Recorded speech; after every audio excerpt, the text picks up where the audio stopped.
Welcome to Sausage on a Fork, a podcast dedicated to the UK's longest running children's drama programme, Grange Hill.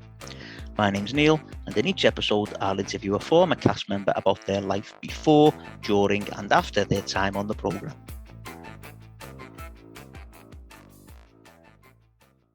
Okay, welcome to the next episode of Sausage on a Fork, and I am absolutely delighted to say that I have been joined by none other than Chris Perry-Metcalf, who played Togger Johnson. Chris, welcome to Sausage on a Fork. No, thanks for having me, Neil. Oh, not a problem. The very first cast member we've had on who was solely from the Liverpool years. So I think we'll have quite a bit to talk about. But what we'll do, Chris, is we'll start this episode the way we start every episode. And if you can tell us how you got into acting. All luck, to be honest with you, Neil. Right, it's a pure fluke. I hadn't done. I've told the story a couple of times, to be honest with you. No one really believes me. So I'd done no acting in school. I'd not been in a school play. Wasn't really into drama or nothing. Uh-huh. And it all started in a Chinese restaurant in Liverpool called the Chung Koo, which you'll probably be familiar with. Anyone in Liverpool knows where the Chung Koo is. I was in a restaurant when I was younger, and with some family friends, and there was me and a few friends who were messing about in the lift in there, up and down the stairs, lift up and down, and running around. And this woman's approached the table when we sat down having our meal, and I thought, right, we're in trouble here. She's going to come over and tell our parents what we've been doing. She came over and she went, "Is this your child?" And I thought, oh my God, she's pointed me out of the whole table, 5 or 6 of us. And my mum went, yeah, is everything okay? And she said, yeah, everything's all right. To be honest with you, I'm a casting agent, and I'm currently casting for a part in Brookside. And I think your son had fit the bill. So we looked at it a little bit strange and thought, okay, well, like, why did you think that? And she having a conversation with my mum. I didn't really think anything more of it. Uh-huh. But I think my mum and Linda, who was the agent at the time, exchanged numbers. And then about 2-3 weeks later, I came out to school, and my mum said, that woman who we spoke to in the Chinese restaurant in the Chung Koo has given me a call today and said, would you go to a casting for Brookside? And I was like, well, not really. I've never done acting before. And she went, I'll tell you what, if you go to it, I'll give you the day off school. So me being me at the time, anything to have a day off school, I thought, you know what, great, I'll go along to the casting and see how I get on. So I ended up going to this casting, and as I say, I was in a room full of young kids around my age who'd all been to acting school and that type of stuff. So I was completely out of my depth, and I just went in the room and was myself, read the script in front of Phil, and the casting agent at the time was a woman called Dorothy Andrews at Line Pictures, or Mersey TV, it was at the time. And I ended up getting through to like the last couple of people for this part in Brookside. Because I was pre-GCSEs, they actually wanted the part to be post-GCSEs. Oh, right. There's different legislation around the hours that you can film on set. Uh-huh. So Phil actually wrote me a letter about a week later and said, look, unfortunately, your age doesn't suit this part for Brookside. But I'd like to consider you for Grange Hill. I'm buying Grange Hill back off the BBC. I'm moving it back down to the north. When I do that, I'd like to consider you for a part on that. So again, I didn't really know what that meant. I was only 10, 11 years of age. Didn't really know what that meant. So cracked on back with school and that. And then probably about 6 months later, they got back in touch with the agents and my mum and said, look, we're auditioning now for Grange Hill. Would he come in? And that was where the process started. So I started to attend a couple of auditions, and these auditions were going on over the summer holidays. And then I think I probably had about 5 or 6 times I had to go back into Line Pictures to speak to them. And as I say, I was just being myself. I was laughing, cracking jokes, messing about, being like any normal kid would be. Do you know what I mean? Yeah. And as I say, I remember getting a phone call. I'd gone back to the school in September, and I remember my mum saying, "We've got to go to Linda's house tonight. She's got some news for us." And I was like, "Oh, okay." So I'm going to drive into the agent's house, and she said to me, "Look, I've got some good news. You've got the part on Grange Hill, and you're going to start filming in 2 weeks' time." I was like, "Wow!" So it was completely overwhelming for me, and I mean, it's strange because I think as a child, you take everything in your stride. If someone sort of put that on me now and going into a completely new industry with no experience around people who've got vast amounts of experience, I don't know whether I'd be able to do it. But I think as a kid, I just sort of soaked everything up I could and learned from the people I was around. And there was great cast members. The crew were brilliant with me, and that was the start of the journey really for the next 8 years. Brilliant. So obviously, you know, as you've said there, it was the first series filmed in Liverpool, and it was a massive thing up here. You know, the fact that, you know, Grange Hill, you know, was an institution was coming up here. And when you look at that, when you ever watch that first episode of, you know, series 26, it's not identical, but it's really, really similar to the very, very first episode. And I remember reading an interview with Phil Redmond where he basically said, I got the script for the very first episode out, and I just started changing names and changing little things. And, you know, the fact that, you know, your character was Patrick Togger Johnson, you know, sharing the same initials with another famous character, Peter Togger Jenkins, you know, there was all stuff. Trisha Yates, you know, became Tanya Young and all stuff like that. But what I like about that episode with your very first day was the fact that Uncle Peter was giving you a lift to school. And it was like the worst kept secret of all time of who Uncle Peter was, because you watch the episode and you see like his eyes or, you know, bits of him, you know, his eyes are in the rear view mirror and all that, and then you get out and it's Tucker. But like I say, it must have been the worst kept secret ever, because everyone up here knew that, you know, it was going to be there, and it was going to be Tucker Jenkins, Todd Carty was going to be in there. Now, every time there's an episode of Sausage on a Fork comes out, I do like a guest competition, and I put up picture clues, and the first person to guess who it's going to be gets to ask a question. And I've actually got a question for you. Now, this one came on Twitter from somebody called Purple Pedal. I don't know what their real name is. The question is, I was having Todd Carty as your uncle in the series, you know, Tucker Jenkins. Did you have any sort of appreciation of the magnitude of him as a character in Grange Hill?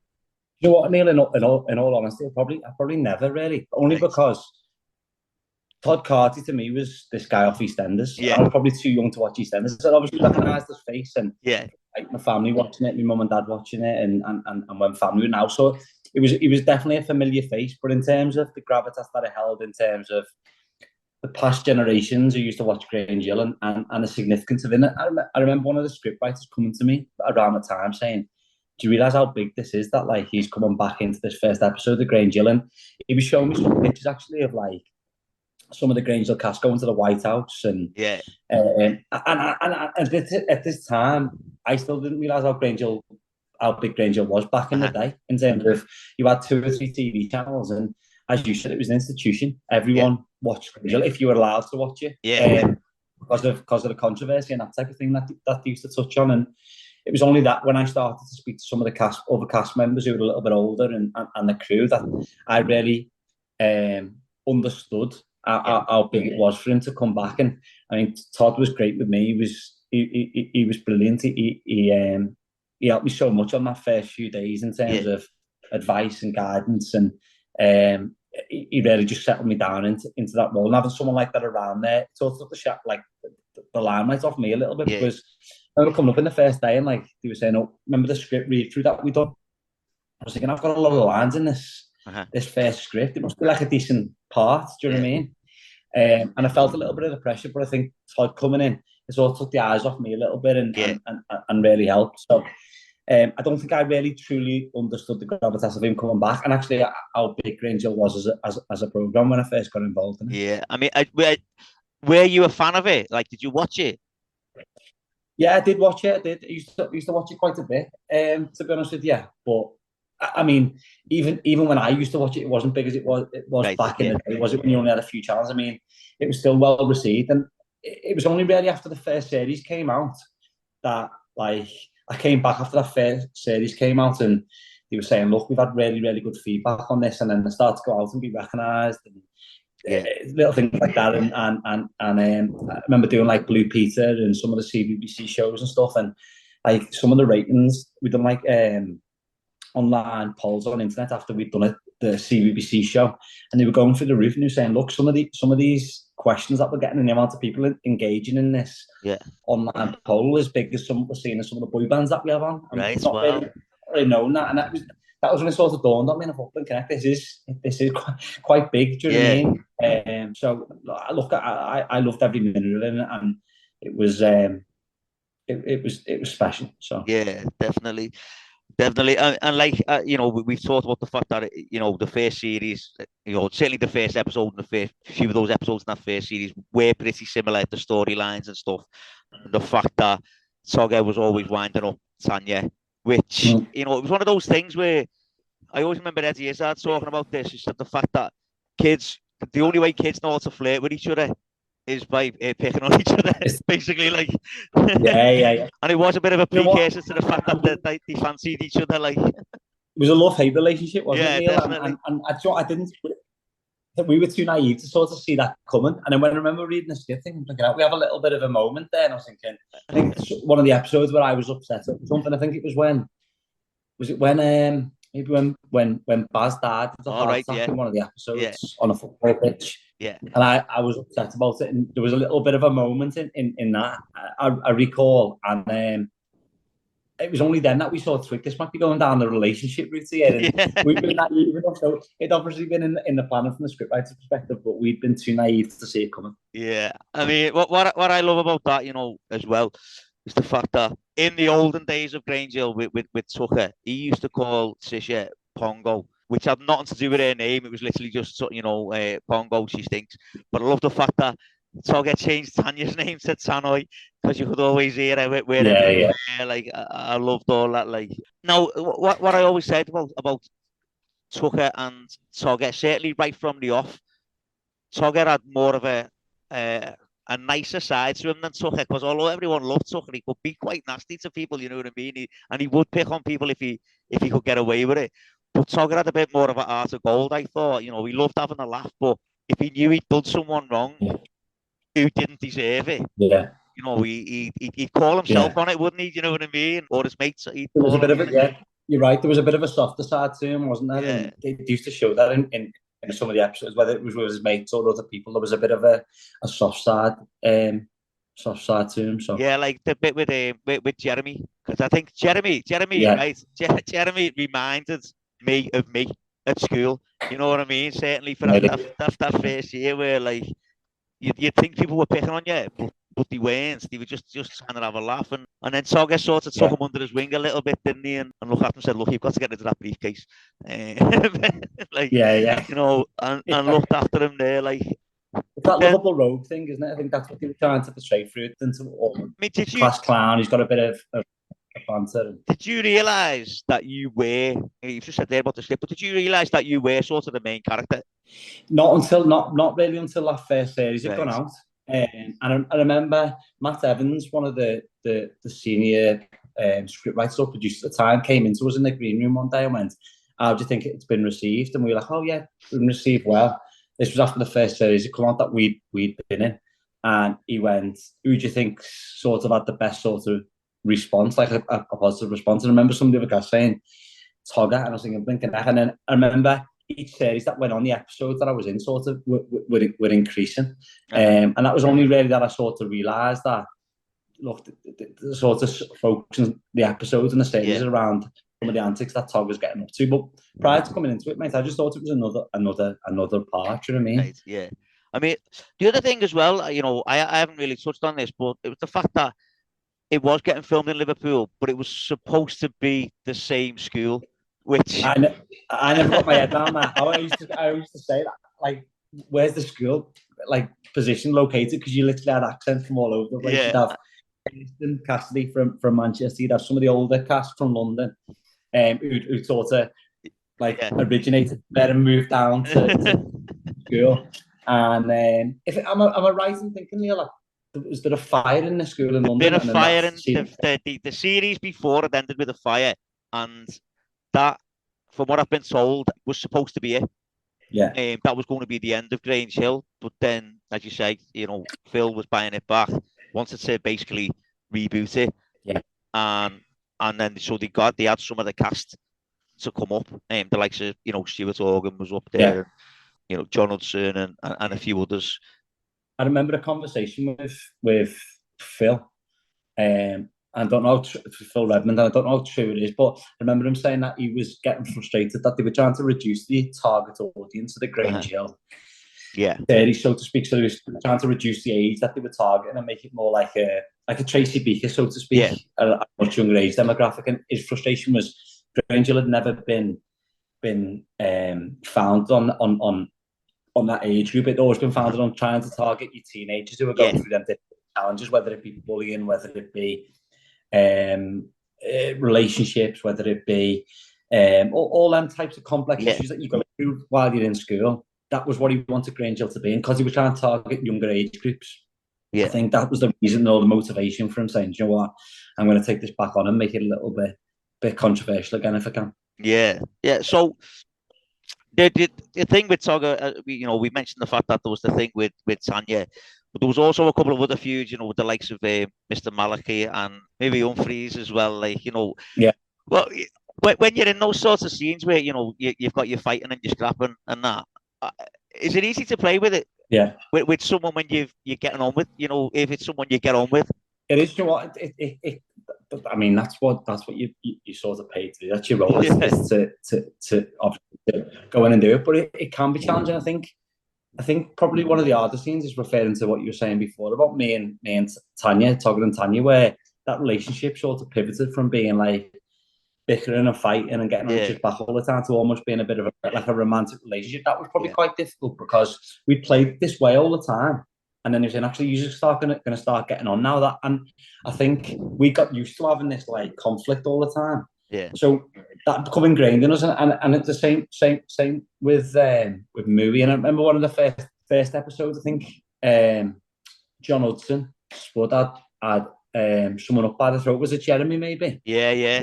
We sort of walked past it, and it's the same sort of thing because him and the lad who played Jeremy, Max, got on really well. And he found that quite difficult in sort of being aggressive towards him.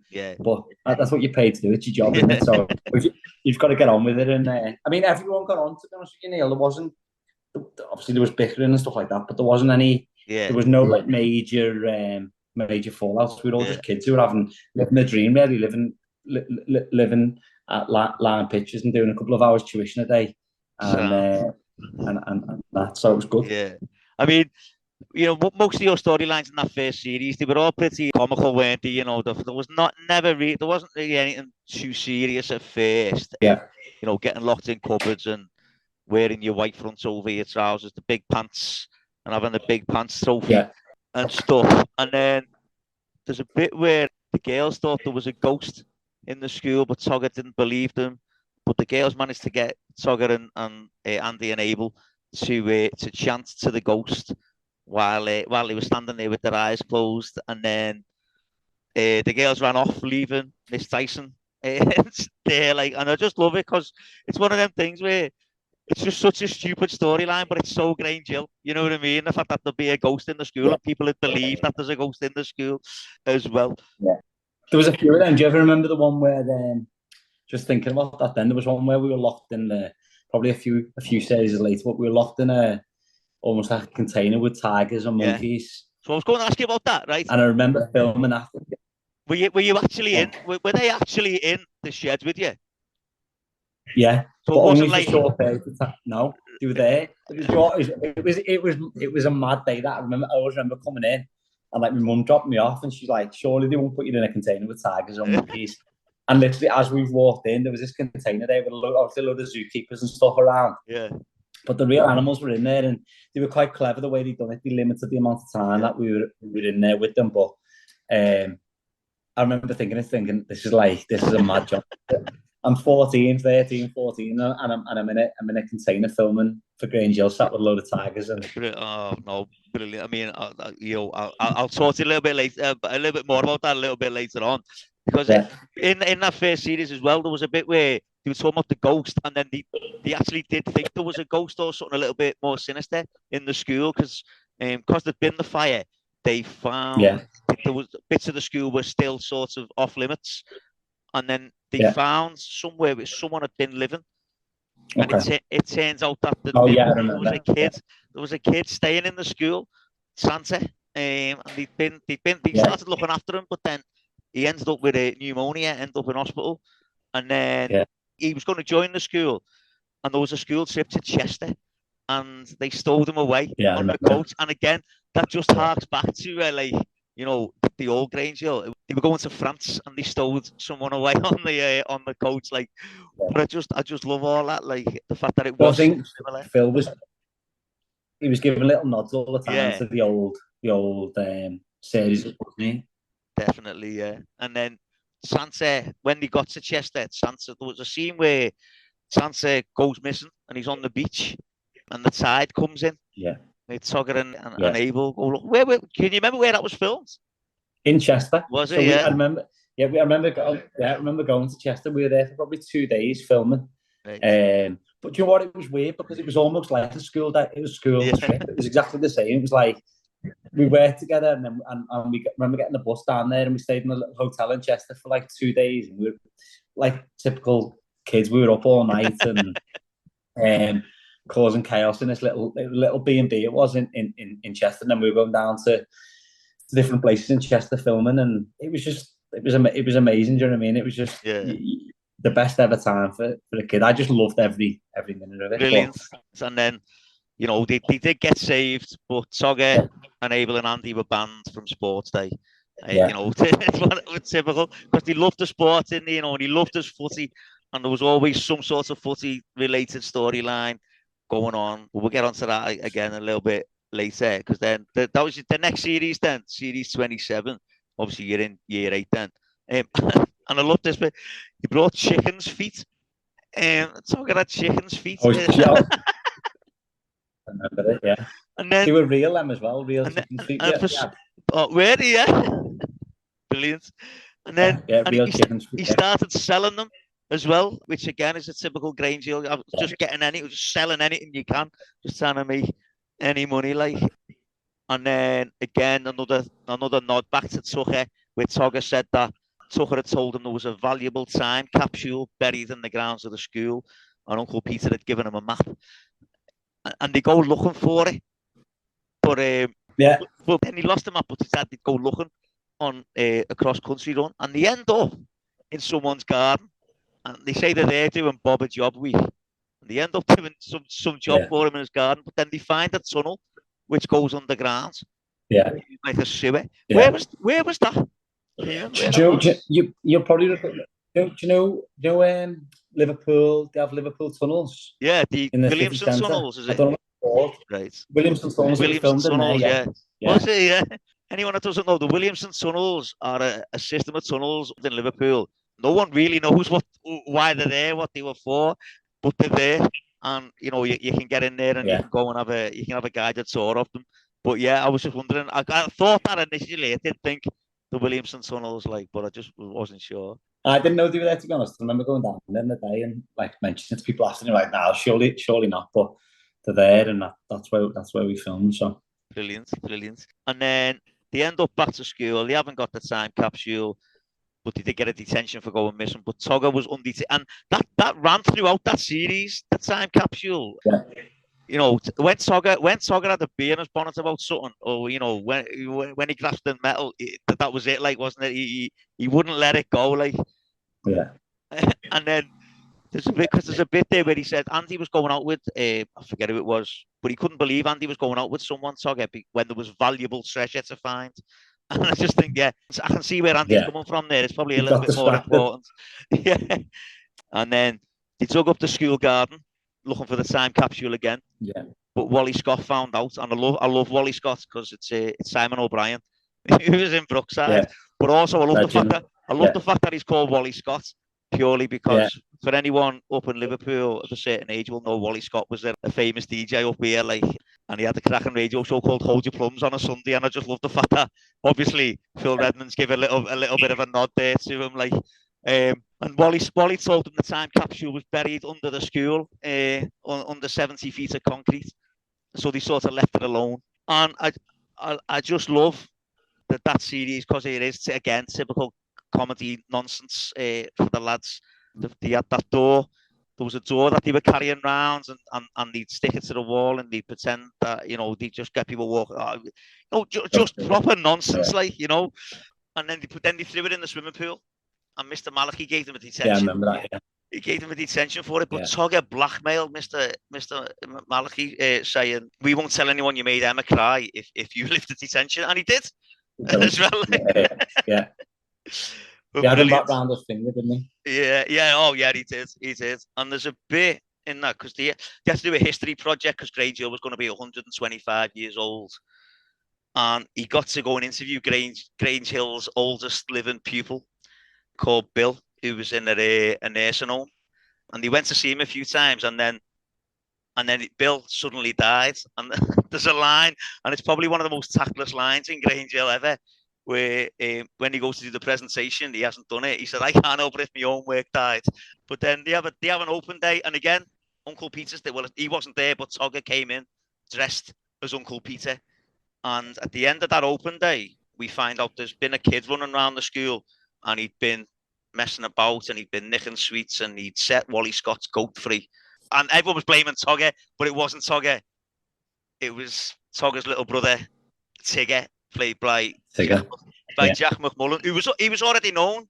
Jack, wasn't he? He was already known as an actor, like from Brookside. Yeah, he'd been there. Yeah. But you know what? It's funny because we used to film.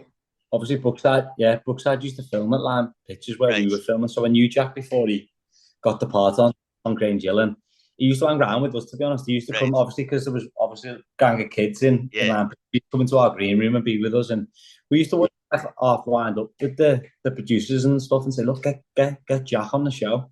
Yeah. And like I think that's probably planted the seed a little bit, and he thought, you know what, should we go one step further and bring a whole host of new characters in it who are sort of like the next generation of Togger and that type of thing. So, but I thought it worked well. I thought it worked well. It was like seeing the different generations pass through, and the relationship between Togger and Tigger. And he was almost like looked up to Togger a little bit and was in awe of him when he first came into the school. And he was up to his own mischief with his own little group of mates.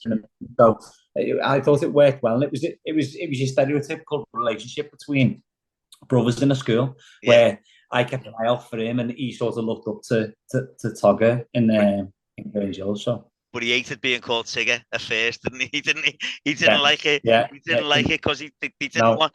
At first, they both said to each other, you know, "Keep away from me. Don't tell anyone you know me." Didn't he? The pair of them, like, And can I need to ask you a question because the start of series 28, which went on air in 2005. In the first episode, you had stitches in my eye. Yeah. Can I ask what that was about? Yeah.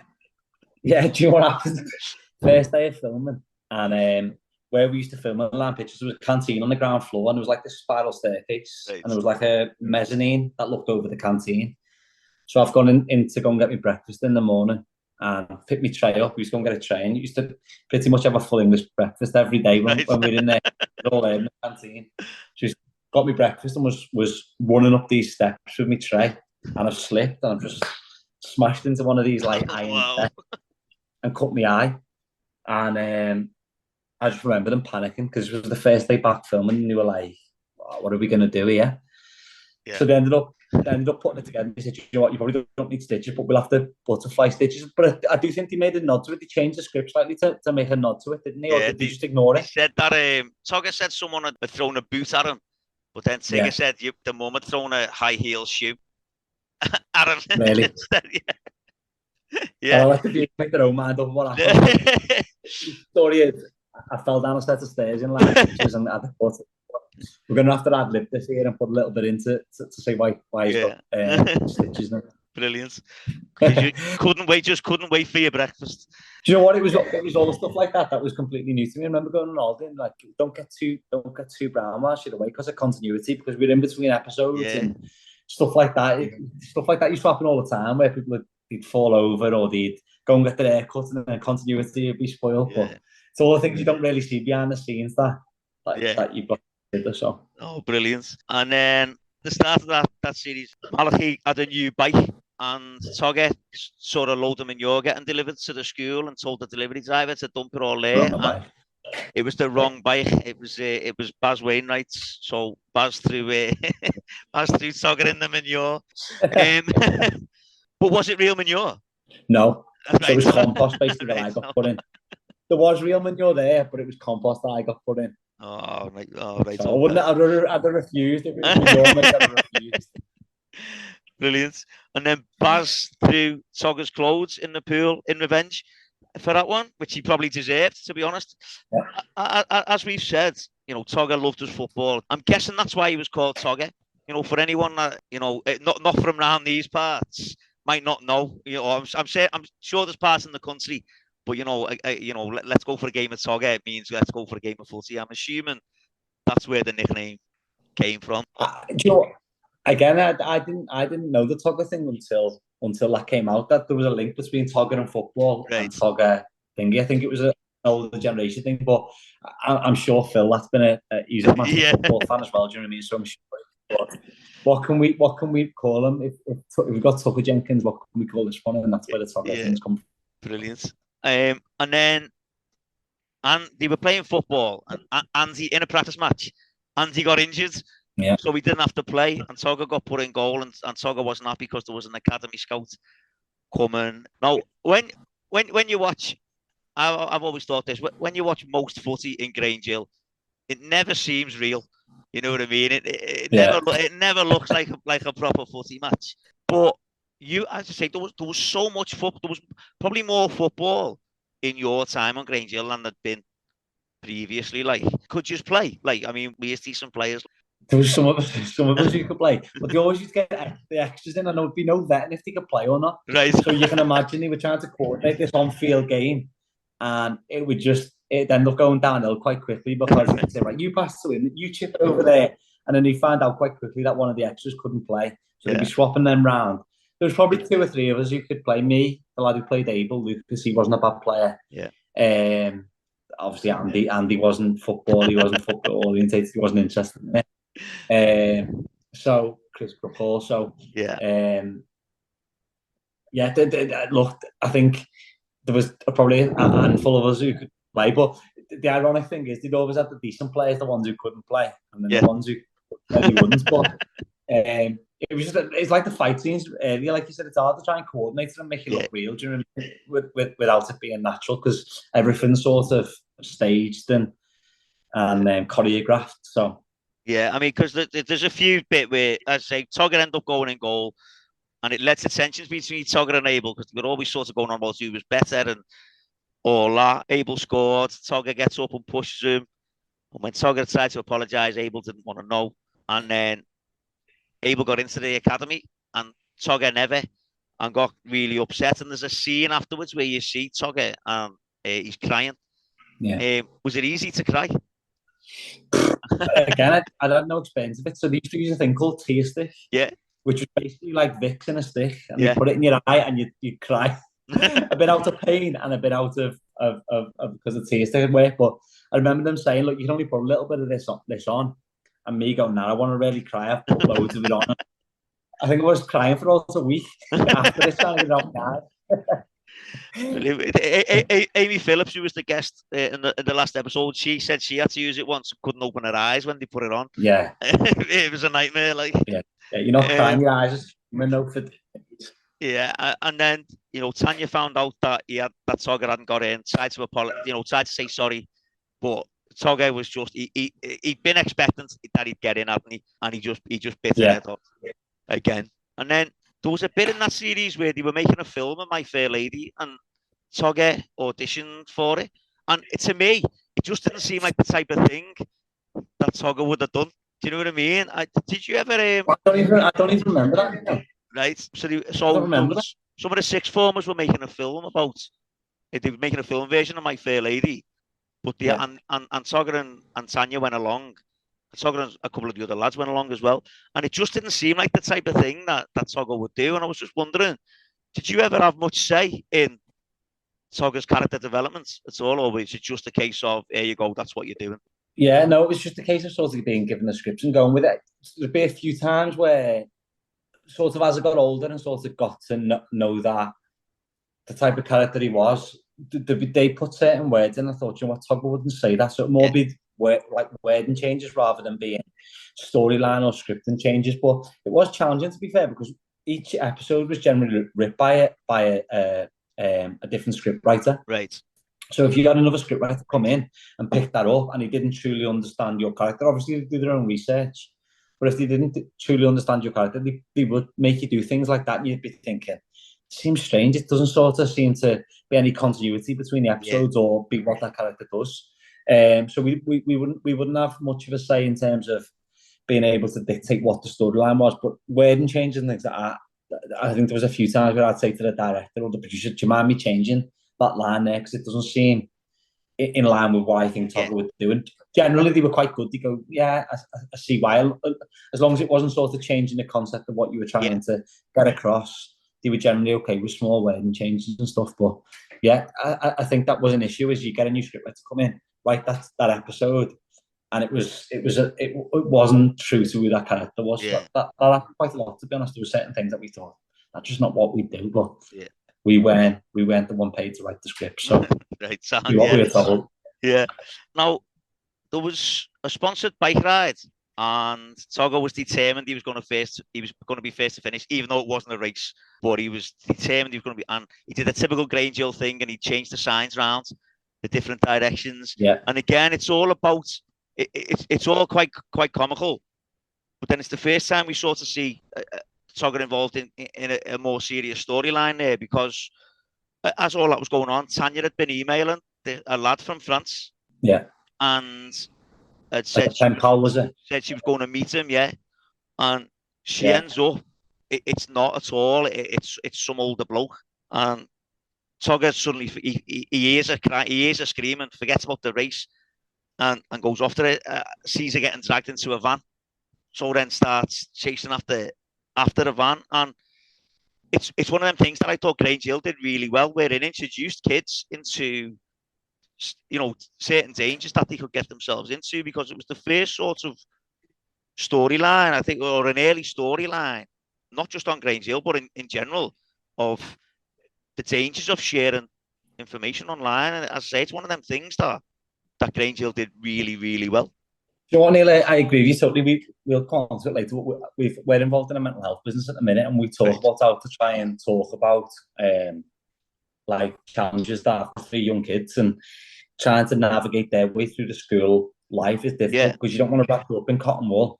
So you want them to have exposure to these certain things, and you'll probably see it working yourself in a school, is you see these conflicts and challenges, and you've sort of got to let the kids go and experience it, but then have the tools to be able to cope with it and build them relationships with people, and the skill set to be able to navigate the way through it. I think, as you say there, I think that's what Grange Hill was really good at. It would have a comedy aspect to it, but there'd be an underlying real issue that you may experience in school, and you could relate to it and go, well, they've got through it this way, maybe I could try that, or do you know what I mean? And I think that's probably why Grange Hill was such a hit back in the day. It was almost like a mental health resource for people back in the day, before mental health word even existed. To say, if you're going through these types of challenges, whether it be bullying or some of the storylines, like the lesbian storylines and that type of thing, how do I navigate that and I get myself through it? So I think it was the first in its sort of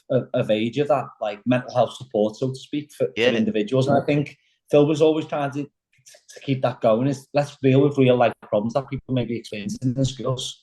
Let's deal with it in a fun way, but show people how to try and navigate through it. So I think it's important, and I think that's what's lacking now on TV. You've got TV shows that don't really deal with the daily challenges that kids face in schools and that type of stuff. So, and then there was an adventure trip, like an Outward Bounds trip type thing as well, that they went on, where Tanya got lost in the maze. Yeah, I remember the maze. It was, So where did you actually go away on the Outward Bounds trip? Was it the same as like when you went to Chester and that, or? No, this was just like a day trip that we went on. Oh, right. So I think I've been to that one, actually, the maze. But yeah, as again, you know, Togger again coming to Tanya's rescue and looking out for her, because she was panicking, because obviously she kept getting sort of flashbacks to what had happened to her when she'd been in the woods with and that fella had turned up. She had sort of panic attacks, and that film they some of the My Fair Lady film, which you don't remember. At the premiere, there was a premiere of it, and Togger and Andy end up in charge of the refreshments. But Togger and Andy, being Togger and Andy, started like shaking cans up and putting too much mustard in hot dogs and stuff, and Tanya got one of the cans and got covered in a drink. So she got the ketchup and the mustard and started spraying Togger. And Togger ran away, ran on the stage and pulled down the curtain, and Miss Adams and Mr. Malachi were behind it. Getting friendly, shall we say. The last thing there was, it was cup final day, and Togger was going on about his lucky undies. He'd wore the same pair for every footy match, and he hadn't washed them. And then Togger and Abel became mates again, because Abel said he'd left the academy and wanted to play for the school with his mates. But then Togger got injured in the cup final, and Abel took his place, and they won the cup. And it was a bit of a throwback to when Andy got injured, because Togger wasn't really injured. He just knew that Abel was better than him and could do a better job. Like now, again, so we'll move on again then. So series 29, Togger again, a little bit older, year 10, and there's a cracking scene at the beginning of this episode where Togger's chasing Tigger, and he runs into Tanya, and he goes, "Oh, sorry," and he just kept apologizing. Yeah. And then the camera, right? Don't know how they'd ever get away with making it these days. The camera focuses on Tanya's chest, and Togger just says to her, "You've grown." And I just thought, oh my God, how have they got away with that in a kids program? You probably would get away with it. You probably wouldn't get away with it now. Yeah, he just says, "Oh yeah, you've grown." And Togger seems to have changed his opinion of Tanya. It becomes a lot more apparent in this series that he does fancy her. He actually uses the line, "And you should come back all grown up and sophisticated." But again, he was still trying to wind it up. I think that was his way, as you said, Neil, I think that was his way of flirting, wasn't he? He probably didn't know how to flirt, so his way of flirting was to be to have banter. I think that's the only way he knew. So. Yeah, and there was definitely a bit of a spark between Togger and Tanya. And I suppose, as an actor, I suppose it's good when there is that sort of chemistry between you, because it did look like you just got on really well. Well, do you know what? I'll tell you something. For the first 3 or 4 years, we hated each other. Right. Me and Kirsten. Not hated each other. That's probably a bit harsh of a word, but like we used to get on each other's nerves. Right. But it was a love-hate relationship. When we got older, we were best mates. We used to get on really, really well. Yeah. But I think it was that we used to just clash. Like she was quite quick, Kirsten, and she still is now. So, and I still speak to her now and again on social media and stuff. But she was quite quick, and she outwitted me, and she was always quicker. I mean, it's similar to the way it was in Grange Hill, really, as in the actual show. I probably looked up to Kirsten a little bit, and looked up to her in real life. She was always like, we were the same age, but she was always much older than me, much mature. She was going out. Do you know what I mean? She was much more sensible, and I always felt like I was looking up to her. Do you know what I mean? So for the first few years, like we used to wind each other up, and we'd always be bickering, and everyone used to be laughing, saying, "You used to like, you are in the show. You were always fighting." Do you know what I mean? But it was a love-hate relationship. We used to like love each other deep down. We grew up together, but it was replicated both on and off set. Like brother and sister, basically. Like would you say, like exactly that. And but when you're filming like that, you're in each other's pockets a lot. You're with each other every day. Do you know what I mean? And we used to just wind each other up, but it was definitely like brilliant. Oh, I love that. So they end up in a detention together, or it was going to be 4 detentions. It was going to be, but then the sixth formers were making another film, and they needed people to be in it. And Togger said, "Well, we'll do it if it means we get off our detention." And then they find out they were going to be bride and groom they were making a wedding video, and Togger and Tanya were going to be the bride and groom. And this is where, you mentioned it earlier, this is where the tigers and the monkeys come into it, because Togger couldn't make the wedding video because he was locked in a shed with tigers and monkeys. Were you scared? Yeah. Yeah, so you know what? The maddest thing was, I used to think I was scared. Like I'd be scared of the tiger and the lions. The monkeys were terrifying. The noises that they were making in this little cage, mate. Honestly, and we remember sitting there. It wasn't acting; it was genuinely, we were petrified.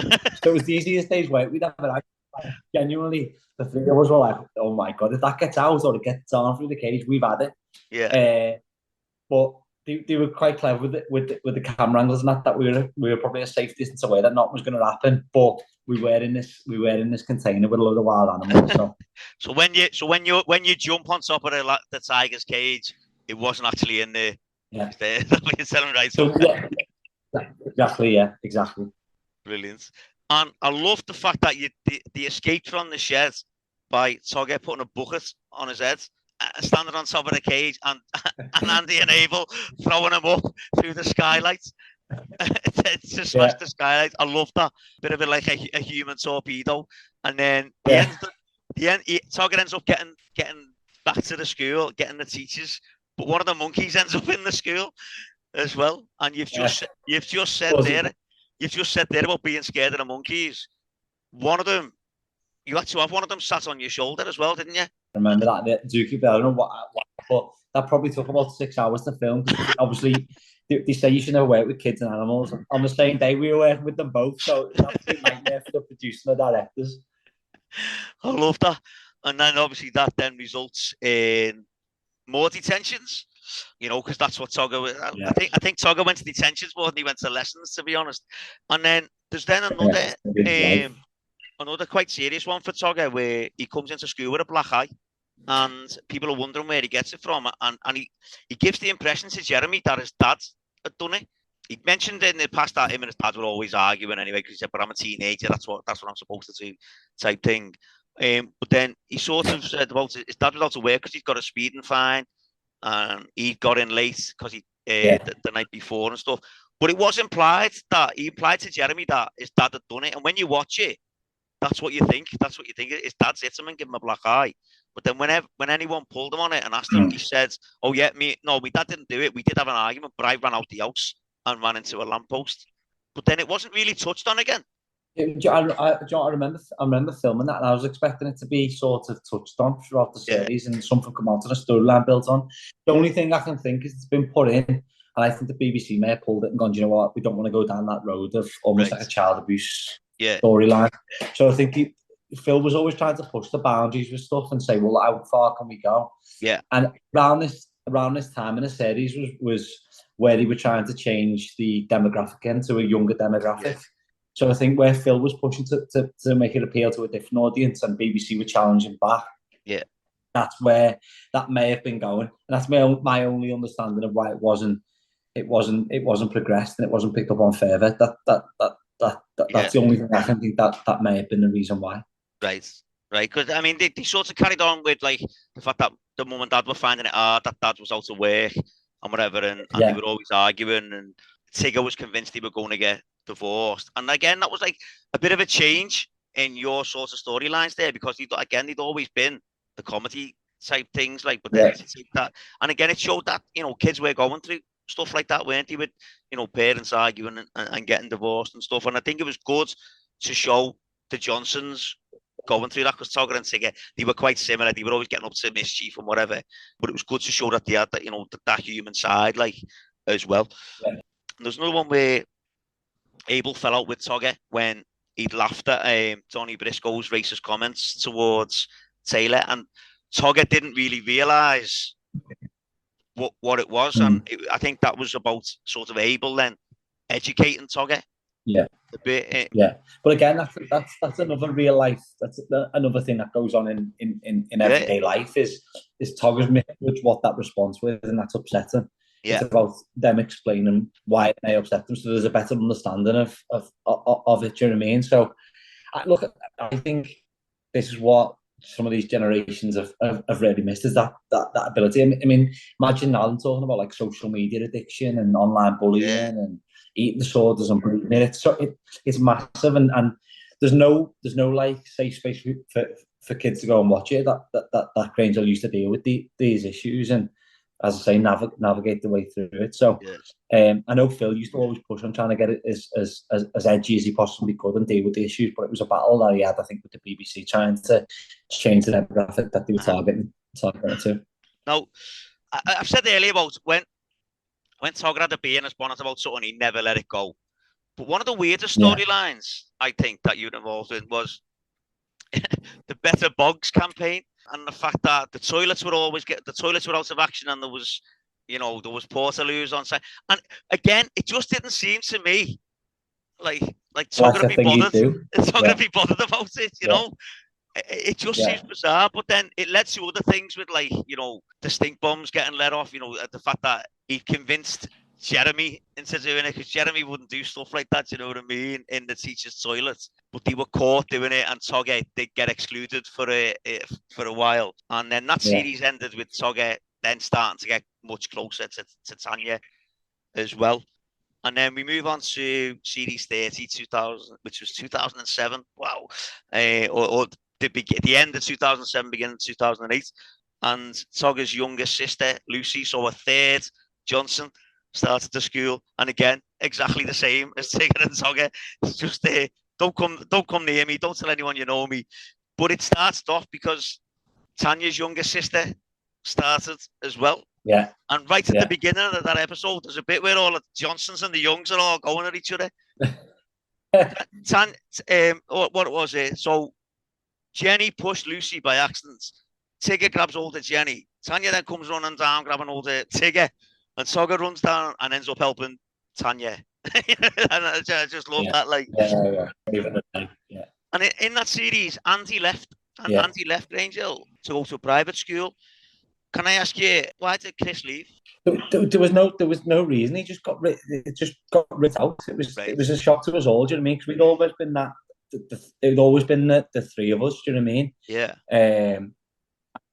Just to be fair, Chris was sort of the glue that held us all together. Me, Lucas, and Chris. He was, whenever there was any bickering going on, he was the sensible head to go, do you know what? Stop it. And he was at the most. Did you hear about what happened to Chris? Yeah. Which is obviously absolutely devastating. And I mean, it rocked a lot of us, and we went to his funeral and stuff. But you couldn't meet a more genuine, nice lad. And that's not me just saying it. He was the most genuine, kind-hearted person I've ever met in my life. Right. But he was the glue that held everyone together. If there was ever an issue, he would be the central head in the room. But as I say, it came a bit of a shock to us all that he was being ripped out, and it just sort of happened all of a sudden. There was no precursor to it, or any talk of it in previous episodes. As you will know, it was almost like he's like, where's this come from? Do you know what I mean? And it made us all feel a little bit nervous, to be honest, because at that age you think it's never going to sort of end. And then when it's so sudden, do you know what I mean? It was like, wow, you can just go like that. I mean, just going back there to what happened with Chris. What amazed me is when he passed away. Is just I had no idea how well he'd done. You know, since leaving, and the fact that he'd worked on. You know, he was a film editor on so many big productions, you know what I mean, and award winning as well, I think, as well. But I had no idea how well he'd done or how well respected he was in the industry as well. Like, and as you just said there, everyone just said what a genuine bloke he was, and I was just. I've never heard anyone ever say a bad word about him. No. Well, when it happens, you know, when you're reading all these messages coming from huge names in the industry, you know, and you just think, wow, like, you know, and Andy Turner, you know what I mean, and he just done so well, and it's just such a shame. It was like, but I was just wondering there, because as you say, it was just he was in it, and then all of a sudden. You know, I didn't know if he'd asked to go or whatever. Like, no. Look, as far as I know, he was devastated. Do you know what I mean? He was gutted. And look, we all knew our time was limited because we were starting to get to that age. But you don't want to believe it, do you? And then when that happened, it made us sort of real that we were all going to be on our way out. Yeah, and then in that series, and we've touched on a couple of series, but this is arguably your most serious storyline was the feud with Baz. The fact that Togger had sort of been out once or twice with a girl called Anna, and there was a dance club again. Why is Togger going to dance club? But anyway, but then this girl Anna was dancing with Baz. Baz had previously been out with Tanya as well, and Togger had kicked off on Baz for dancing with her. And even though Baz was like, I don't know what you're kicking off about. But then they played footy. There was a football match, football training. And at the beginning of that, Togger actually says to Baz, oh, drop dead. Says that at the start of the match. Yeah. And then in the match, Togger runs at Baz as Baz jumped up and Baz collapsed and never got up again. And it was about then Togger sort of coming to terms with what happened and, you know, obviously blaming himself, as a lot of people in the school did. Tanya said, you know, it was Tanya that sort of like comforted Togger and said, you know, it wasn't really, you know, your fault. Again, did Tom Hudson, did he know that he was going to be getting written out, or was that just something like? Yeah, that's the way it used to come. Nearly used to literally just get you giving you scripts and you'd read it one day and be thinking, right, I'm out of a job. You know what I mean? That was, no one had come and speak to you about it beforehand. Do you know what I mean? You just read it in the script. We used to have like 6 weekly reviews. So we get the script and we'd almost just sit on this massive big table in a room at Line Pictures, and you do a read through the script. And if you had any questions and stuff, you could ask the producers and the script editors and stuff. But as I say, the first you'd heard about it would be essentially when you read it in the script. Yeah, right, okay. And then it came out then that Togger had said to Tanya that he wasn't really angry with Baz about what had happened with Anna. He was more bothered about what had happened with Tanya and the fact that he'd been going out with Tanya. And obviously Tony was Baz's best mate and he blamed Togger for what had happened. But it came out that Baz had a heart condition and it could have happened at any time. Yeah. And Togger sort of let Donny blame him as well. And when Donny kicked off, you know, Togger never said anything back to him. He never sort of retaliated until it came out that it wasn't Togger's fault. Yeah. Togger sort of thought, oh, you know, I'm not having this. Like, and then things are looking up for Togger and Tanya. And then Togger again is on the phone just talking to someone else. Doesn't listen to the whole conversation, walks off. You know, she tells him a few days later that it was their boss that she'd been talking to. Yeah. And so he asked her to come and watch him play footy. But he never got to the footy match because him and Donny had another fight. But then Donny and Togger sort of Donny certainly put his hatred for Togger aside to play in the footy match, and they score one of the greatest goals in Grange Hill history. They combine to score one of the greatest goals in history, which involved a fridge freezer as well. Now, for anyone that's never seen it, Neil, do you know what I mean? Do you want to explain do you want to give us a commentary on the goal? I can't remember it. I can't recall every last, but I remember the fridge. Yeah. And I remember, as you saying, coming back and if that's not giving goal of the season in the Premier League, then I don't know what. So Togger puts a cross in, but it gets overhit. And at the same time, poor Alex, who've been getting, you know, a dog's life from the Humphreys brothers. They told him to get a fridge freezer to the school, so he did.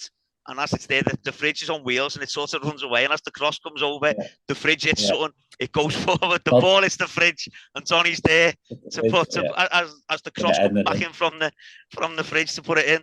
You know, like for you lads who are playing footy, did none of you ever say, "Look, this is ridiculous. What are you doing this for?"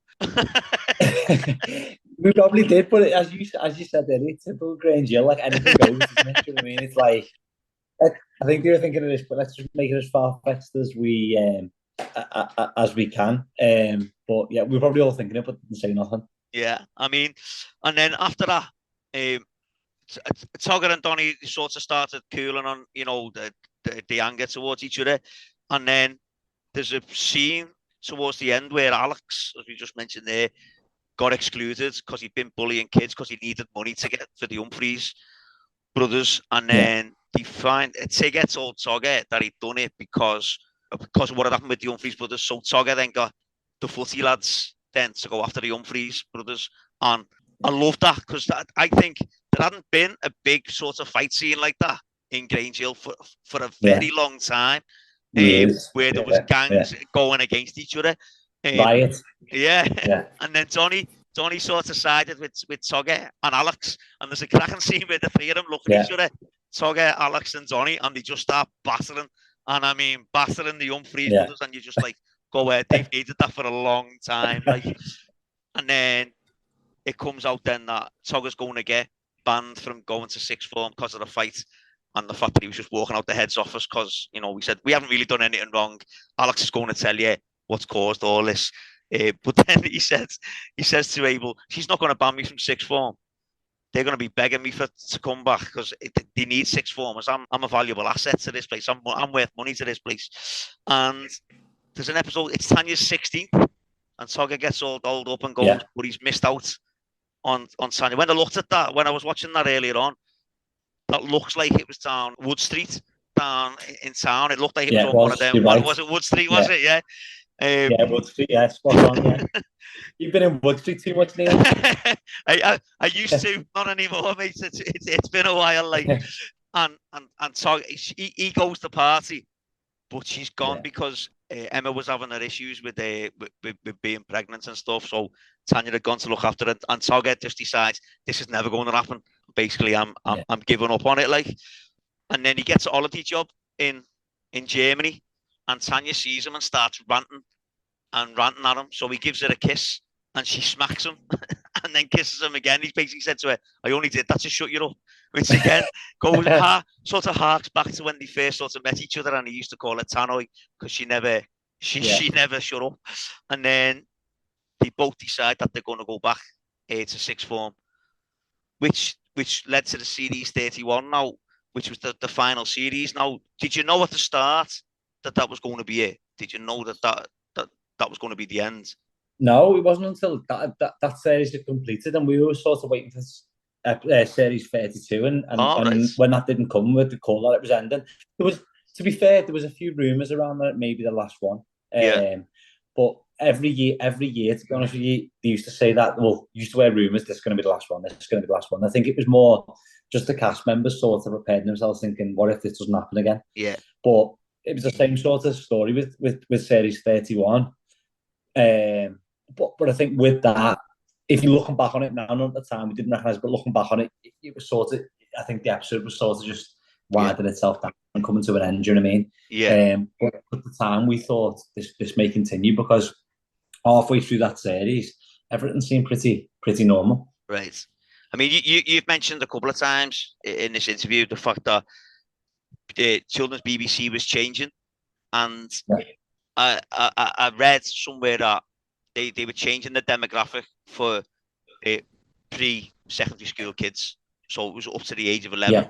That's what CBBC were concentrating on their programming being, and Phil Redmond that basically said that's not what Grange Hill is. You know, you've mentioned that a couple of times, and I just think that was him saying, "No, you know what I mean? Enough's enough." It's not. There's no point in making Grange Hill if you can't focus it towards the age of the kids that are in it. Exactly. No, I think that was his own integrity of saying, you know what, he started this to be a certain way, and he could have quite easily, look, it was successful and it done well for him. He could have quite easily said, reduce the age and keep Grange Hill going. But I think from his own integrity, he said, no, if it's not going to be the way I set it out to be, then we're going to pull it. Definitely. Which I think is the right thing to do, because it can sort of lose its meaning. Yeah. Now, you weren't in as many episodes in series 31 as you'd been previously. Was there any reason for that? No, but you know, I think it was naturally, as I said earlier, about like the new generations coming through. I think them episodes were probably focused on some of the younger kids coming through. They had more focused storylines, and there wasn't as much happening with the sixth formers. And it may have also been linked to also the fact that the BBC were putting pressure on them to try and say, let's aim at a younger demographic. So there was less for us to sort of do at that age, and it was more about the mischief and the things that were going on with some of the younger kids in the school. So I recognised at the time that I wasn't in as many episodes, and I thought maybe this is it being phased out. But I think it was, as I say, it goes back to that point of Phil and the BBC maybe having a battle about the target demographic. Right. Okay. And in that, you know, obviously Togger and Tanya were still an item, and they both became head boy and head girl, which again, I don't know why Togger was. I think maybe it might have been a thing just to impress Tanya. And there's a bit where there's a scene in that where Togger's on the phone to Uncle Peter again, and he's saying about I hope Tanya's ready for this. It's a big question to ask. and someone overhears him, tells Lucy, who then thinks he's going to propose to Tanya. And there's a school trip to Liverpool, which I just think is brilliant. Yeah. It was Capital of Culture year, wasn't it, around then, 2008? Yeah. So they were going to Liverpool, and I just love that. And on Togger and Tanya are on the steps of St. George's Hall, and Togger gets down on one knee, and he asks Tanya if she would have a season ticket at the footy with him. I'm assuming it was Goodison Park, because Liverpool. No, it was Liverpool that year. And that was, you know what, when you watch that series, that was sort of your biggest story in that series as well. Like, but I just love the fact that it was a school trip to Liverpool. I just think that's great. That let's go on a school trip to somewhere we know. And then in your in the final ever episodes of Grange Hill, not just that series, Togger comes back again, and he basically says to Togger, you know, don't make the same mistakes as me, because I left this place without any qualifications, and he regretted it. And then as in your final scene, as Togger's leaving, there's a sign which says Year 7's this way, and in time on at Grange Hill and Togger Johnson's edition, he turns the arrow round the other way. Now, you've mentioned there that you weren't really sure it was ending. How did you feel when you found out that was the end? Do you know what? I remember filming that episode and I was coming away from it, because I think there was a bit, wasn't there, where I stopped and turned around and looked at the Grange Hill sign, and took a road off on his motorbike. Yeah. And I thought, it seems like an end. It does seem like an end. Do you know what I mean? None of the previous series had sort of ended this way. We were coming up to the age of leaving anyway, and I thought, you know what? This could be a natural way of ending it. And it just felt more in that episode, even though it being the end of the series, and it would always end in a similar way, with the turn the sign round, me turning around, looking back at the sign. I can't remember what the word used, whether it was happy days or something. There was something I said when I looked back at the sign, and then Tucker sort of drove off on his motorbike, and I thought, maybe that is the end of it. Do you know what I mean? Happy days was sort of Togger's catchphrase a little bit, wasn't it? Like, you know, he did say it in quite a few episodes. Like, so that was it. So that was 101 episodes, which I don't know if you know this, puts you 19th on the all-time appearance list in Grange Hill. Really? Like, I just think for people that aren't familiar with sort of your era, that's ridiculous. You know what I mean? To be in that many episodes. Because I've said this to you a couple of times this week. Researching Togger Johnson and 101 episodes, I've done more research on Togger than I've probably done on any other character. One thing, because for my age, not knowing the Liverpool storylines as well as I know some of the storylines from when I was younger and watched it, but just you were in for six series, to be in 101 episodes it's unheard of. You know what I mean? Because I think it was only 20 episodes in a series as well. It's there's over 20 episodes a series. Yeah, and it's really only that last series where that number sort of drops off, because most of them, if it was like 20 episodes, you were in 18 or 19 in most of them. Like, and I just think 19th on the all-time appearance list, that's quite an achievement. That, to be honest, when you consider how many people were in Grange Hill. So after Grange Hill, I know that you wanted to go into another career, and acting probably wasn't what you wanted to do. But did you ever consider, maybe I could carry on acting? Do you know what? It was always in the back of my mind. It was always like, I never had an agent or nothing at the time, and it was always in the back of my mind whether I'd done it. And I've seen quite a few people who'd left Grange Hill go on and do some good things. And if you look now back at some of the cast of Grange Hill past, and even in the series is that I was in, they've gone on and done incredible things. You know what I mean? Like Lucy and Laviscap, and they've gone on and done really, really well. So I think naturally you always have to wonder what would have happened if they'd have gone on and pursued it. But it was never built in me, Neil, as in it was never a passion. It was something I loved and I really enjoyed it, but it was never a passion. So it wasn't something that I wanted to do for the rest of my life, so to speak. So I think it was natural for me to come out of it and then pursue different things. But that's not to say that I didn't enjoy every minute of it. You know what I mean? I did. I enjoyed my whole time there, but it just wasn't something that I thought I wanted to pursue later in life. I know you had an interest in boxing as well, like like Lee McDonald, who played Samo. Was of a similar similar thing? Yeah. You know, I spoke to Lee about it because I've done a TV program for Comic Relief called Celebrity Scissorhands. Yeah. And Lee was on it with me, and I got on great with Lee. He was an absolute diamond of a guy, and he was a really, really, really good amateur boxer. And at the same sort of time I was on that Celebrity Scissorhands with him, I'd started to go to like the local amateur gym and do a bit of training. But my family background, my dad had boxed, and he was always been involved in boxing, and sport was big in our family. My brother played football professionally and that type of thing. So it was almost like, I think it was a bit in me to say, well, my dad boxed, my brother playing football professionally, I need to do something at a decent level. So I had a couple of professional fights and enjoyed it. Boxed in the Echo Arena on one of the Tony Bellew fights, and again, it was something that I'll never forget. It was an amazing experience, but I wasn't good enough to get to that next level, so I had to find something. Right. Okay. So what do you do now then? So we set up following boxing, we set up a property business, an affordable housing business. All right. That provides affordable properties to key workers, so nurses, paramedics, firefighters, doctors, and ex-military personnel. Brilliant. So we've done that for like 6-7 years. And we've just sold it recently, to be honest with you. We sold half of it to a private equity company in 2021, and then we sold the majority of that in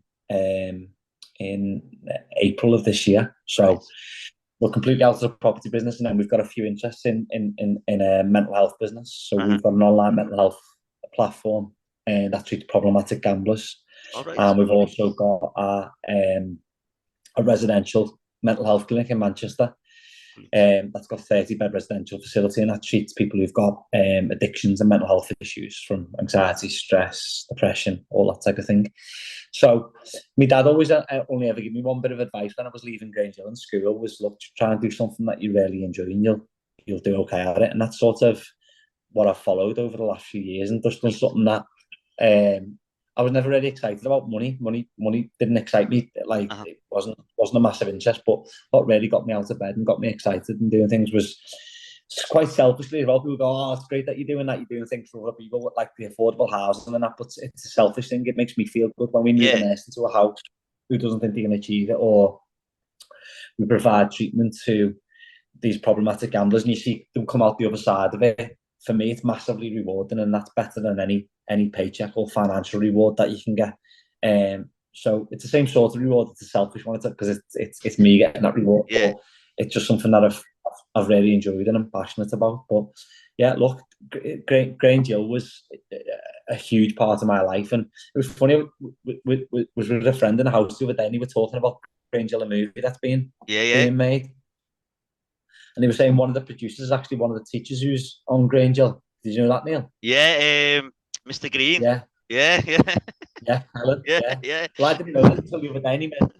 But I was saying to me, little boy, I've got 2 girls and a boy, and the eldest girl, she's massively into acting and stuff. And my little boy started to show a bit of interest. And I was saying to Dan, my friend, look, wonder if he'd get a little cameo on it. And he said, oh, I know the producer, Kellen. I was like, not Kellen, as in Mr. Green. He said, yeah, that's him. So it's funny how things go full circle, isn't it? Definitely. So you mentioned your mental health company and stuff there, but you haven't told us what it's called, because if people want to, people want to get involved and whatever, who do you need to get in touch with? So the group of companies that we've got is called 11 Group Holdings, and the website's www.11group.co.uk. And then under that, we've got the mental health clinic in Manchester, which is called Leon House Health and Wellbeing Limited. And the online platform that treats problematic gamblers is called Anonymind. Right. So they're the 3 different businesses. So it's completely free of charge. We get funded by gambling operators in the industry that fund the treatment of problematic gamblers. So if you've got a gambling issue or you're struggling with gambling, you can go onto the online platform and speak to one of our psychologists online. It's completely anonymous and no one needs to know about it, and it's completely free of charge as well. Brilliant. So amazing stuff that you're doing there. That's great. Okay. Are you still in touch with any of the cast? Do you know what? I still speak to them all, but it's sporadic. It just depends. Obviously, we've all got different lives, got busy lives, families and stuff like that, so we don't meet up as much as we should do. Pre-COVID, to be honest with you, we were supposed to have a massive reunion, some of the old cast and the current cast, but then COVID came in and got pushed back a few times. I think it was Phil that was arranging it, down south. But I still speak to some of them on social media, Instagram, more the local ones. So like speak to Kirsten quite a bit. I bump into Lucas now and again, who played Abel. Yeah. Lucas Lindo. He works in Manchester. Yeah, speak to the all. I haven't seen some of them. I haven't seen some of the London cast for years, but again, Casey Barnfield, who played Maddie. I speak to her now and again on social media, but we don't get in front of each other or meet up as much as we don't like to, just because of how busy everyone's lives are. Yeah, definitely. It'd be great to one day all get together, do you know what I mean, and have a proper catch up. But... Yeah, cool. Okay, so we are coming towards the end, Chris, and I have got a few questions, and they're all about Grange Hill. So you've just mentioned the movie there. Yeah. What do you think of the idea? Do you know what? I think it's a great idea, but I'm not sure if they'll be able to get it into just a couple of hours of a movie. What I would like to have seen is bringing back Grange Hill on like a Netflix series or an Amazon Prime, because I think it's important for kids and that. So, but maybe that'll be the catalyst to get. Sometimes these movies are almost like the catalyst to get things going again. And I know it's Phil Redmond's baby. It was his baby, wasn't it? So I think it was an opportunity following that for him to reinvigorate it and bring a load of young cast in and maybe replicate some of that very first episode that we spoke about. Do you know what I mean? And I can go back and drop. I don't know. We'd have to come up with a name, another name beginning with a T and an R, but. Dropping someone at school, I think that'd be amazing, and dealing with some of them stuff, them issues that you said we spoke about earlier, naming it that demographic. I think it'd be massively important. So hopefully, it's a huge success, and hopefully there's more to come following the movie release. So brilliant. I mean, I think the fact that Phil Redmond is involved, you know. It won't. Everyone's saying, you know, it won't be the same. You won't be able to make it what it was like. It's going to be woke. Yeah. I think if Phil Redmond's involved, I can't see it being woke. Yeah. You know what I mean? Yeah. Yeah. He wouldn't. I don't think he would be involved if it wasn't going to be the way he wanted it to be. And do you know what I mean? He's been massively successful in everything he's done, and he's shown integrity right the way through everything. If it's not the way he wants it, then he won't do it. So I think, as you say there, with him being involved, I think it'll be like the old Grange Hill, and that's the way it should be. Sounds. And if you were asked, would we see a return of Togger Johnson? Do you know what? I had this conversation with my partner Christina the other day, actually, and she was saying, because we were talking about my little boy maybe doing like this cameo, and she said, what if they said to you, you've got to be in it for an episode for your little boy to be in it? And I said, yeah, of course, I'd go back. Brilliant. I'd love to get that blazer on again. It still fits on me, but. And what do you think Togger's up to these days? Could be in jail. He could be in jail, couldn't he? but it wasn't his fault. It wasn't his fault. But it wasn't his fault. Probably Andy's or Tanya's. Probably Andy's or Tanya's fault. Brilliant. Okay then. So, other than Togger Johnson, who is your favourite character in Grange Hill? Who was my favourite character in Grange Hill? It's a good question. Do you know what I really did like? I loved Andy. Yeah. Because I just thought he was this like warm, cuddly guy. And he's exactly the type of mate you'd want in school. Do you know what I mean? Who like would get involved in lovable rogue, like would say the wrong thing at the wrong time, but was just he was great, and he was like that in real life as well. Do you know what I mean? He was exactly the same in real life. So my favourite character, I know I'm being a bit selfish because it was very much of my era and like the group of people I was around. Yeah. But I loved him. Do you know what I mean? It was his character was great, and some of the things that he used to get up to, in it and get dragged into by me and get the blame for things and stuff like that was brilliant. And if you couldn't have played Togger, which other character would you like to have played instead? I never really thought about that. Probably Mooey, probably one of the bullies. Because it's probably quite similar to Togger, do you know what I mean? Yeah. Mooey, or do you know what? There was Mooey's brother, wasn't there? I can't remember the character's name. Max. Who's the brother? Max. Yeah. He was played by James Wignall. Yeah. So probably one of them, do you know what I mean? Because they were always up to something. They were always causing trouble. So probably one of them. Or if I was a bit older, Mr. Malachi, because I thought he was brilliant and I thought he played that part really, really well. Do you know what I mean? Yeah, definitely.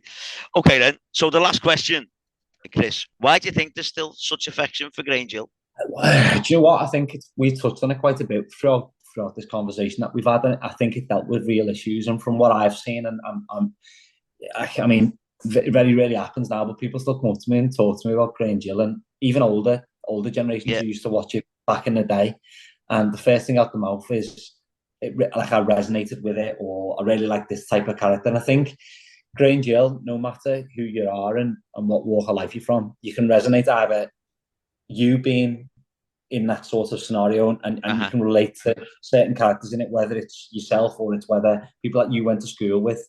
And you were saying before about you relating to Max, and you felt like you had that bit of, like, you could see similarities. And I think everyone sort of got a character with him. And look, school's probably the best days of your life, isn't it? Do you know what I mean? When you look back on it, and I know you used to moan about it when you were there, but it was great. And I think people really resonated with that and dealing with them issues that we all experience. And that doesn't change, I don't think. I think I see it now. My little boy going to school, it's exactly the same issues that we had, and I'm sure you had when you were in school and back in the day. And it's them same issues. And because it dealt with that, it's so relatable to these young kids. And I think is massively important. And that's why if something did come out of the movie and there was a Netflix series or something on Amazon Prime, I think it'd be really, really well received. Brilliant. I don't see anything at the minute that is that sort of way on a TV. Do you know what I mean? Yeah. My kids are watching YouTubers and that type of stuff, and it's nonsense. But if you can get something that relates and you can sit down and watch it, I think it helped them a lot.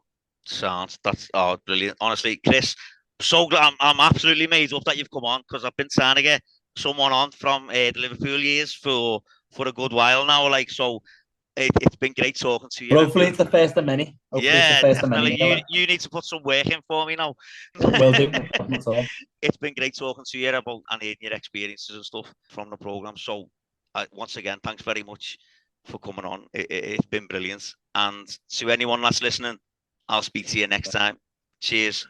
Thanks. Bye-bye.